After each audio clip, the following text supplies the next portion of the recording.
तो hello guys and welcome back to another video. तो आज हम करने वाले हैं आयरन मैन का ब्रेक डाउन।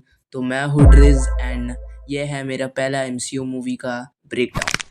तो इसी मूवी से मैं चालू करने वाला हूँ एक सीरीज़ जो मैं पूरे एमसीयू मूवीज़ और शोज़ को देखूँगा और उनके ब्रेक डाउन करूँगा। एंड लेट्स सी, ये डीसी के ऊपर भी मैं करूँगा, डीसीईयू डीसीयू जो भी हो मैं वो सब करूँगा। तो या विदाउट एनी टाइम पास चलो शुरू करते हैं इस वीडियो को। Truth is, I am Iron.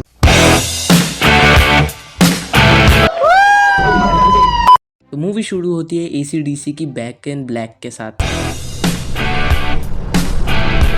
तो ये ना आयरन मैन का एक एंथम जैसा हो जाता है इस मूवी में, और ये फ्यूचर में फार फ्रॉम होम में भी आता है। I love Led Zeppelin! Tony Stark Robert Downey Junior जो सेल कर रहा है वेपन्स इन अफ़गानिस्तान, और इसके जो डायरेक्टर है जॉन फेब्रो, एंड वो बहुत ही अच्छा काम करते हैं in updating his story from Vietnamese to modern time.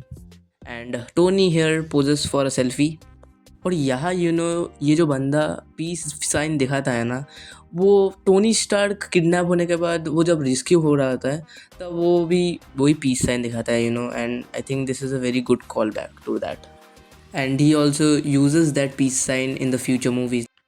And then इनके ऊपर अटैक हो जाता है और टोनी स्टार्क किडनैप हो जाता है by the 10 rings.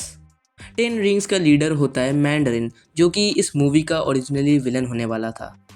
But mandarin sadly इस मूवी में नहीं आया, लेकिन वो फ्यूचर के फिल्म शैंग-ची में ज़रूर दिखा और मर गया। एंड उसका भी एक फेक मैंड्रिन हमें देखने को मिला था आयरन मैन 3 में। तो हमें दिखाया जाता है एक अवार्ड सेरेमनी जहाँ पे रोडी होता है टोनी का बेस्ट फ्रेंड, और उसे प्ले कर रहे हैं actor Terrence Howard. And in the future films like Iron Man 2 उसे वॉर मशीन का सूट देने वाले थे, बट मतलब दिया तो था, लेकिन एक्टर को रिप्लेस करके कोई और एक्टर ले लिया, और उस एक्टर का नाम है डॉन चेडल। तो यह रोडी देने वाला होता है टोनी को एक अवार्ड, बट टोनी वहाँ नहीं होता है, तो उसकी जगह ओबाडिया स्टेन को अवार्ड दिया जाता है। उसे अवार्ड मिलने के बाद वो बोलता है कि I am not Tony Stark, and Well, I'm not Tony Stark. यही एग्जैक्ट डायलॉग हमने थोड़ा एंड के थोड़ा आगे हमें देखने को मिला था, जब वो साइंटिस्ट बोलता है कि I am not Tony Stark. Well, I'm sorry. I'm not Tony Stark. And यहाँ जॉन फेब्रो भी खुद ही हैप्पी होगन प्ले करते हैं, टोनी का बॉडीगार्ड, जो कि बहुत सारे फ्यूचर फिल्म में भी आता है। और फिर हम देखते हैं एक रिपोर्टर क्रिस्टन एवरहार्ट, जो कि कॉमिक्स में एक डेली बीगल की रिपोर्टर होती है, और लेटर इन द एमसीयू हम भी उसे बहुत सारे मूवीज़ में देखते हैं और यहाँ क्रिस्टीन मिलती है जार्विस से, टोनी का एआई, जो कि फ्यूचर में विजन बन जाता है।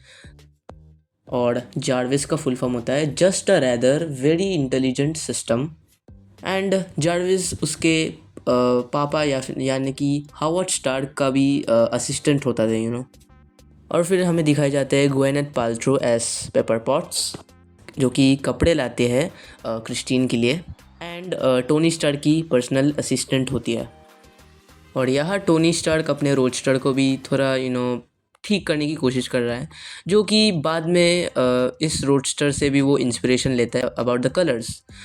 और फिर हम रोडी और टोनी को एक प्लेन में देखते हैं। फिर यहाँ टोनी शोकेस करता है अपने मिसल को in front of all the military people, और फिर हमें दिखाया जाता है येंसन कॉमिक्स में भी तब था जब टोनी का ओरिजिन वियतनाम था।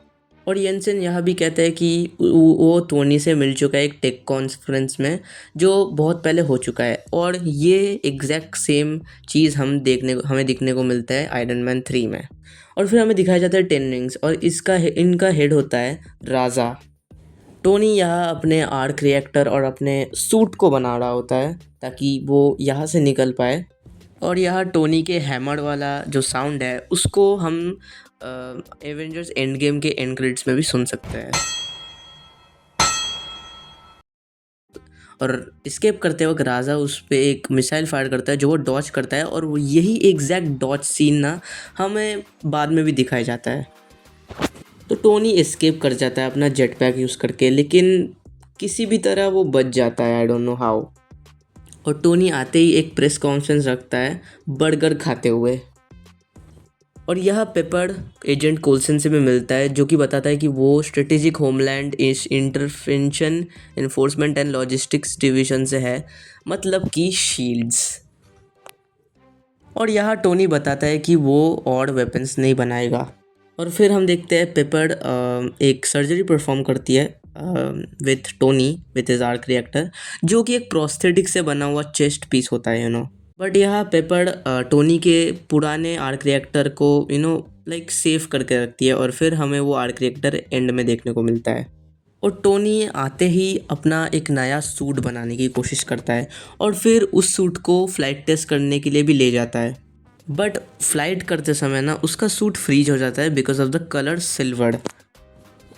बाद में ओबेडाया स्टाइन मतलब उसके आयरन मॉन्गर के सूट के साथ भी होता है। आयरन में मैं क्या बोल रहा हूँ यार। फिर हम देखते हैं कि टोनी अपने सूट में गोल्डन कलर ऐड करता है, जो कि वो एक ही सूट का लाइक थ्रोबैक है जो उसने एवेंजर्स के एक कॉमिक में पहना था।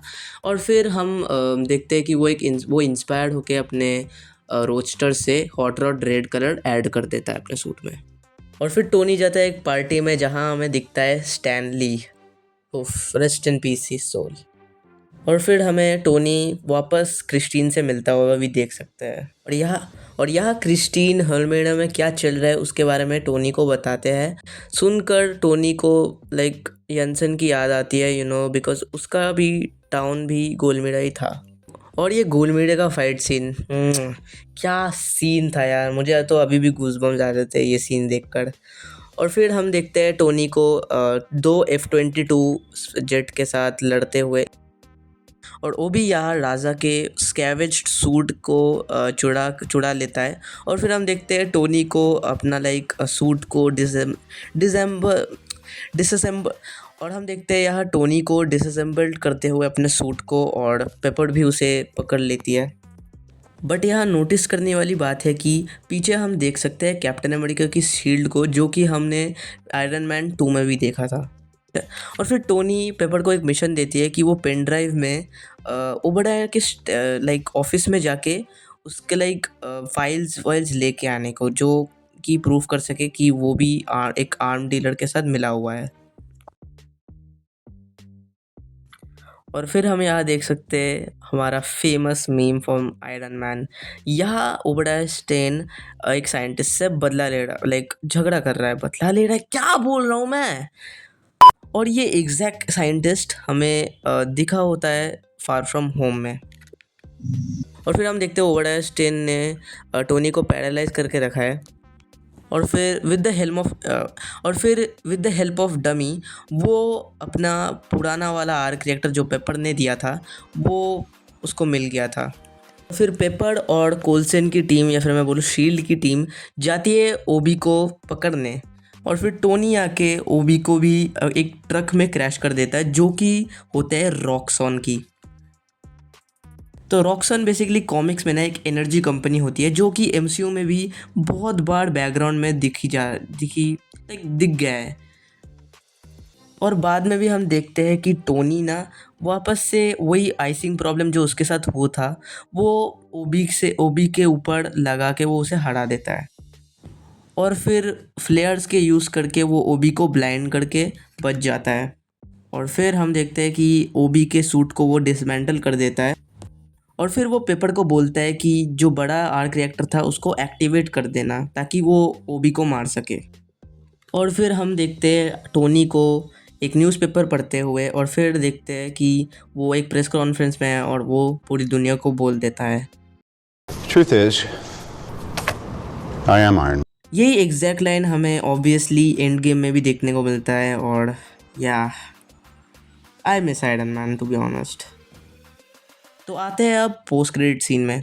तो हम देखते हैं सैमुअल जैक्सन को एज निक फ्यूरी यहाँ, जो कि बात कर रहा होता है एवेंजर्स इनिशिएटिव की, जो कि बाद में 2012 में एवेंजर्स का लाइक प्लान होता है जो सक्सीड हो गया है। तो हाँ, यही था breakdown on Iron Man and next video जो एमसीयू की आने वाली है वो होगी द इनक्रेडिबल हल्क के ऊपर। तो उसके लिए लाइक अगर वो देखना चाहते हो तो घंटा दबा दो, like press the bell icon and subscribe and like this video if you like my breakdown skills. I know बहुत वीक है, मैं बहुत जगह में फंबल कर गया है, मैं हकलाता भी हूँ, yes I am Hakla.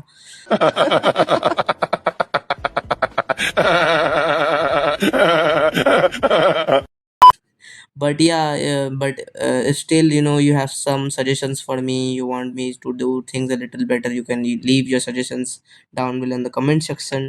And DCU के बारे में भी मैं कुछ मूवीज बनाऊंगा, DCEU एंड DCU। तो फर्स्ट में तो DCU ही का ब्रेक डाउन करूंगा। तो वो फर्स्ट मूवी मैं करूंगा मैन ऑफ स्टील। तो उसके लिए स्टे ट्यून्ड। सो या मैं वीडियो में मिलता हूँ, तब तक के लिए peace and love, bye bye.